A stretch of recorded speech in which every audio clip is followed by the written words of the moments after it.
Professor Pascolini, ai tavoli di Bosco Regione oggi, cantiere Friuli, c'è stato un grande coinvolgimento, una grande partecipazione di soggetti, di istituzioni del territorio proprio della Regione.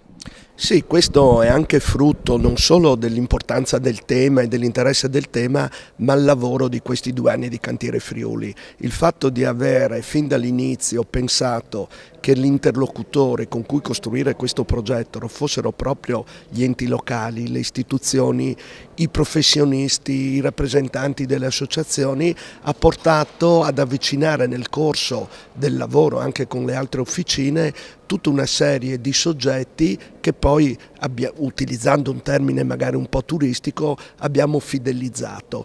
Questo è un valore aggiunto perché permette di far trasmettere dentro le istituzioni, le associazioni, gli enti il valore di Cantiere Friuli, ma anche di spronare e di interessare quando su specifici argomenti è necessario l'intervento dei tecnici. Oggi ho visto rappresentanti delle regioni, ho visto tecnici comunali, ho visto amministratori e questo dimostra appunto che la partecipazione è assolutamente un elemento fondamentale. L'università si apre al territorio è un po' uno slogan, ma di fatto questa università era sempre stata aperta al territorio e questo è dimostrato anche dalle moltissime collaborazioni, convenzioni. Penso su una tematica simile alla collaborazione di 4 anni per la redazione del piano del paesaggio, dove parole come connettività, corridoio ecologico,